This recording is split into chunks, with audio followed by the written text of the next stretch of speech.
عارضی جنگ بندی معاہدے کے بعد اسٹاک مارکیٹس کے مثبت رجحان کے ساتھ ہی سونے اور چاندی کی قیمتیں بھی بڑھ گئی ہیں۔ حیدرآباد صرافہ بازار میں 24 کیرٹ 10 گرام سونے کی قیمت 3,980 روپے اضافے کے ساتھ 1,53,820 روپے ہو گئی ہے۔ 22 کیرٹ سونے کے 10 گرام کی قیمت 3,650 روپے اضافے کے ساتھ 1,41,000 روپے ہو گئی ہے۔ وہیں دوسری جانب 1 کلو چاندی کی قیمت میں بھی 10,000 روپے کا اضافہ ہو گیا ہے۔ حیدرآباد کے بازار میں 1 کلو چاندی کی موجودہ قیمت 2,65,000 روپے تک پہنچ گئی ہے۔ ایران کے ساتھ صدر ٹرمپ کی طرف سے جنگ بندی کے اعلان کے بعد جہاں خام تیل کی قیمتوں میں زبردست کمی دیکھنے کو ملی اور اسٹاک مارکیٹس میں بھی اچھال دیکھا گیا، اس دوران سونے اور چاندی کی قیمتیں کم ہونے کی توقع رکھنے والے افراد کو مایوسی ہوئی۔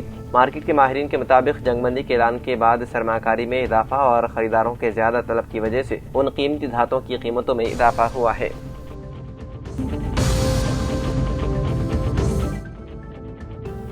امریکہ اور ایران کے درمیان 2 ہفتوں کی جنگ بندی کا معاہدہ طے پا گیا، تاہم ایران نے وعدہ کیا ہے کہ یہ جنگ کے خاتمے کا اعلان نہیں۔ ایران کے سپریم لیڈر مجتبی خامنہئی نے جنگ بندی کے اعلان کے بعد اپنے بیان میں کہا کہ یہ جنگ کے اختتام کی علامت نہیں، ہماری انگلیاں اب بھی ٹریگر پر ہیں، اگر کسی بھی جانب سے جارحیت ہوئی تو پوری قوت سے جواب دیا جائے گا۔ ایرانی میڈیا کے مطابق انہوں نے تمام فوجی یونٹس کو فوری طور پر فائر بندی پر عمل کرنے کی ہدایت بھی دی ہے۔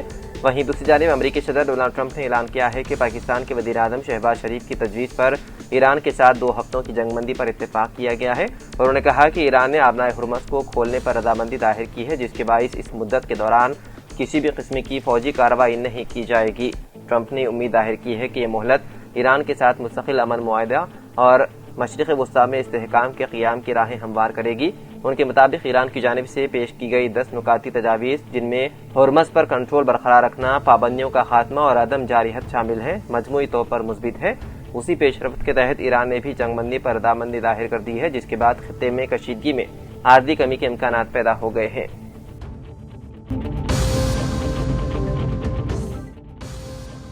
کانگریس کی سینئر لیڈر اور سابق مرکزی وزیر محسنہ کدوایی چہارشنبے کی علل صبح انتقال کر گئے۔ ان کی عمر 94 برس تھی۔ وہ طویل عرصے سے عمر رسیدگی سے متعلق عوارض میں مبتلا تھی اور نوئیڈا کے ایک اسپتال میں زیر علاج تھی، جہاں تقریباً صبح 4 بجے انہوں نے آخری سانس لی۔ ان کے داماد رضی الرحمان نے اس کی تصدیق کی ہے۔ خاندانی ذرائع کے مطابق مرحومہ کی میت کو آج دوپہر 3 بجے ان کی رہائش گاہ سے روانہ کیا جائے گا، جبکہ شام 5 بجے نظام الدین قبرستان میں تدفین عمل میں آئے گی۔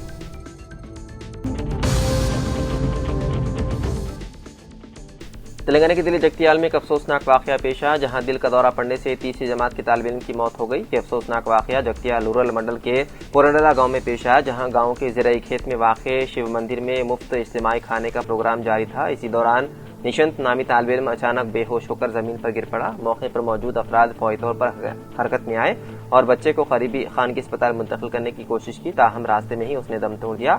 اس واقعے سے گاؤں میں غم کی لہر دوڑ گئی۔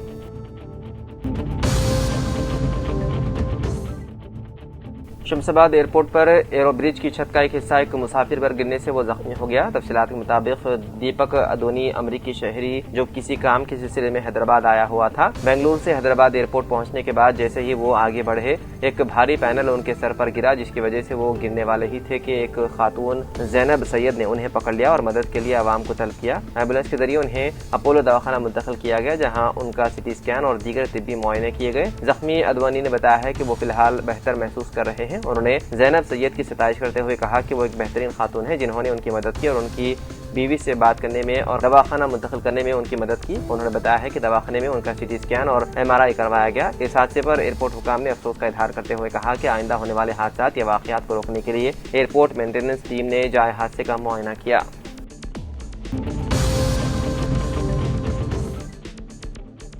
پھلوں کا بادشاہ کہلائے جانے والا آم بازار میں موسم سے قبل پہنچ چکا ہے اور موسم میں پیدا ہونے والی تبدیلیوں کے علاوہ غیر موسمی بارشوں کے نتیجے میں آم کی قیمت میں اضافہ ریکارڈ کیا جانے لگا ہے۔ دونوں شہروں حیدرآباد اور سکندرآباد کے بیشتر تمام بازاروں میں آم نظر آنے لگے ہیں، لیکن ان کی قیمت میں ریکارڈ کیے جانے والے اضافے کے نتیجے میں ان کی فروخت متاثر ہو رہی ہے۔ محکمہ باغبانی کی جانب سے اس بات کی توثیق ہو چکی ہے کہ 5 تا 10% آم کی فصل موسم کے آغاز سے قبل بازاروں میں پہنچ چکی ہے، جبکہ غیر موسمی بارش کے نتیجے میں فصلوں کو ہونے والے نقصان کے نتیجے میں آم کی قیمت میں اضافہ ریکارڈ کیا جانے لگا ہے۔ بتایا جا رہا ہے کہ جاریہ سال آم کے موسم کے دوران مجموعی اعتبار سے 30% پیداوار کم ریکارڈ کیے جانے کا خدشہ ہے۔